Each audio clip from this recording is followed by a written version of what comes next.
आपको लगता है सरकार जेनजीज की मांग को सीरियसली ले रही है? मैम पहले तो सुन भी नहीं रहे थे 20 तारीख से पहले। अगर आप ध्यान से देखें कोई मेन स्ट्रीम मीडिया नहीं था, ना कोई दिखा रहा था।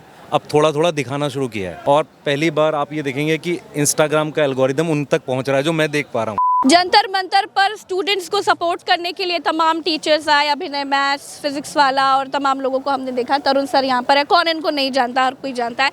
आप आज यहाँ पर क्यों आए हैं, ज़रा बताएं आप। मैम एक रील देखी थी मैंने जिसमें बोला था खाने वगैरह की कुछ कमी है। तो फिर मैंने थोड़ा अरेंज किया और मैं यहाँ पे आया। तो रियल में थोड़ा सा नीड है। मैं बाकी टीचर्स को भी बोलूँगा, अगर वो आ रहे हैं तो कुछ थोड़ा सा सपोर्ट कर दें।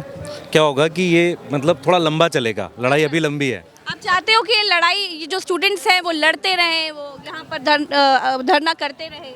मैम कुछ सोल्यूशन निकल आ जाए, मतलब मेन अकाउंटेबिलिटी आ जाएगी तो थोड़ा सा ठीक हो जाएगा बच्चों के लिए। क्योंकि क्या हो गया ना, एक ट्रस्ट सा हो गया है, नहीं मतलब बन पा रहा है कि पेपर ठीक हो पाएगा नहीं हो पाएगा। आपको लगता है सरकार जेनजीज की मांग को सीरियसली ले रही है? मैम पहले तो सुन भी नहीं रहे थे 20 तारीख से पहले। अगर आप ध्यान से देखें कोई मेन स्ट्रीम मीडिया नहीं था, ना कोई दिखा रहा था। अब थोड़ा थोड़ा दिखाना शुरू किया है और अब धीरे धीरे ना डिफरेंट स्टेट्स में जो हो रहा चीज़ें पता चल रही हैं। और पहली बार आप ये देखेंगे कि इंस्टाग्राम का एल्गोरिदम उन तक पहुंच रहा है, जो मैं देख पा रहा हूँ।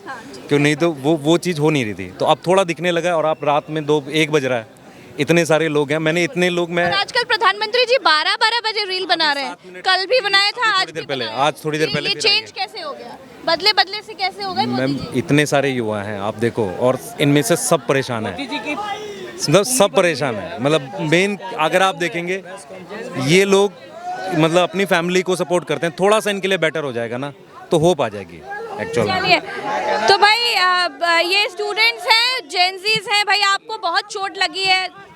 मैं 20 जुलाई उस दिन नहीं, उस दिन तो डंडे मारे हैं। ये कब? कल जब मैं राजीव चौक पे 4:30 बजे शाम को 300 लोगों को इन्होंने कैद कर रखा। टोकन दिया राजीव चौक का, लेकिन एग्जिट नहीं कर रहे हैं। कोई मध्य प्रदेश से, कोई कहीं से आया।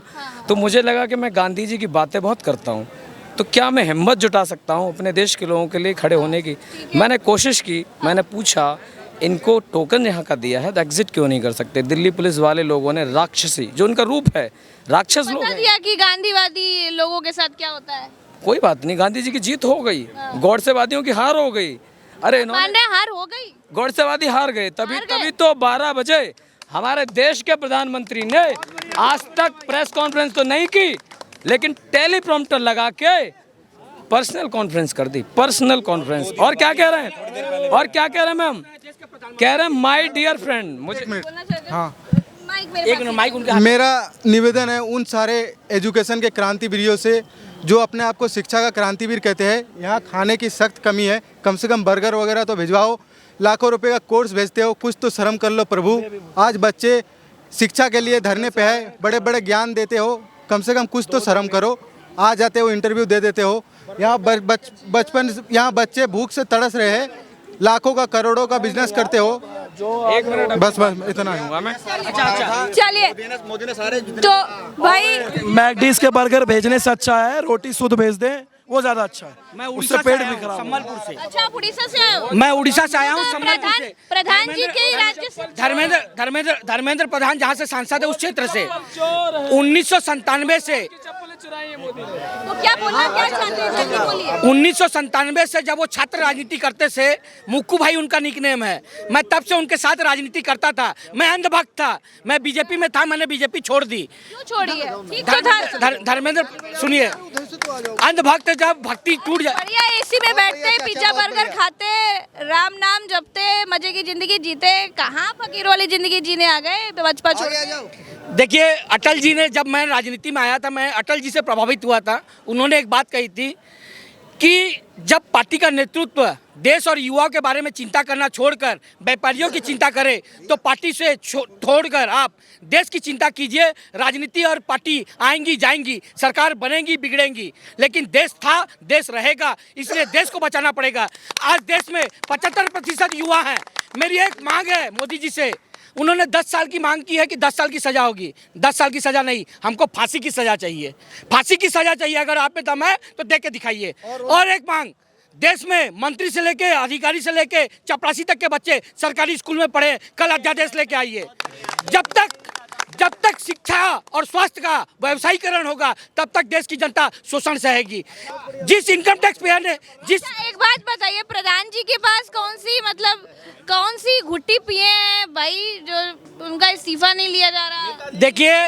देखिए और कोई होता, आप तो प्रधान जी को बड़े अच्छे से जानते हैं, आपने कहा, और कोई नेता होता तो कहता मैं खुद ये दे रहा हूँ इस्तीफा, ले जाओ भैया, बड़ी फजीहत हो गई। ईगो है। सुनिए धर्मेंद्र प्रधान जी भारतीय जनता पार्टी के फंड राइजर हैं। अदानी अंबानी फंडराइजर है मतलब जो भी कॉर्पोरेट हाउस पैसा लाने वाले, पैसा लगाने वाले तो कोई 2 लोग हमको सुने थे। अदानी अंबानी नहीं, अदानी अंबानी भी जहां प्लांट लगाना है, कैसे पैसा आएगा, ये सारा काम धर्मेंद्र प्रधान के इशारे पे होता है। कारण ये है, देश का जो गृह मंत्री है श्री अमित शाह जी, जब वो तड़ीपार हुए थे तो उड़ीसा में धर्मेंद्र प्रधान ने उनको रहने की और व्यवस्था की थी। इसीलिए धर्मेंद्र प्रधान और अमित शाह की जोड़ी बनी हुई है और इसीलिए अभी तक धर्मेंद्र प्रधान कुर्सी पे है। और स्ट्रीम मीडिया जो गोदी मीडिया है वो दिखा रही है कि धर्मेंद्र प्रधान का इस्तीफा नहीं होगा। आपका नाम क्या है? मेरा नाम रवि कुमार सोनी है। भाई अभी तक तो हमें समझ नहीं आ रहा था कि धर्मेंद्र प्रधान का इस्तीफा क्यों नहीं हो पा रहा है, इसका जवाब नहीं मिल पा रहा था। अब सोनी भाई साहब ने जवाब दिया है, जो कि खुद उड़ीसा से हैं, और ये कह रहे हैं कि तमाम कारण है जिसके धर्मेंद्र प्रधान इस्तीफा नहीं दे रहे हैं। चलिए आगे बढ़ते हैं, जंतर मंतर पर हैं और तरह तरह की बात मिलेगी, तरह तरह के विचार मिले। अरे तो बहुत छोटा बच्चा है, पढ़ाई चाहिए, जंग नहीं। अच्छा, सर ने बोला, जैसे उन्होंने रील देखी और उन्होंने बताया कि यहाँ पे खाने की कमी है, बिल्कुल है, खाने की कमी बिल्कुल है। फिर मैंने भी एक रील देखी जिसमें हम बच्चों को कहा जा रहा है कि हम बच्चे पत्थर मार रहे हैं, हम बच्चे जो पब्लिक है उनको नुकसान पहुंचा रहे हैं, जो गवर्नमेंट की पॉलिसीज़ हैं हम उसको तोड़ रहे हैं। मैम 20 तारीख के पहले तक देखिए, बच्चे तो चुपचाप ही बैठे हुए थे, बच्चों ने तो अपनी तरफ से कोई भी तथ्य नहीं की थी जिससे जनता को या गवर्नमेंट को नुकसान पहुंचे। लेकिन इनका इस तरीके से घुसना, सोनम सर को ले जाना, फिर उनको जो भी उनसे मिलने जा रहा है उनको उससे मिलने नहीं देना। अगर आप सही हो तो उनको मिलने तो दो। मैं भी एक स्टूडेंट एज से ही निकल के आज मैं कहीं पहुंचा हूं, लेकिन आज ये जो हमारे साथ कर रहे हैं उससे हमें ये समझ में आता है कि ये कोई गवर्नमेंट नहीं है, ये डिक्टेटरशिप है, तानाशाही है। और जैसे जैसे हम बड़े होंगे हमारे साथ भी यही होगा। क्यों?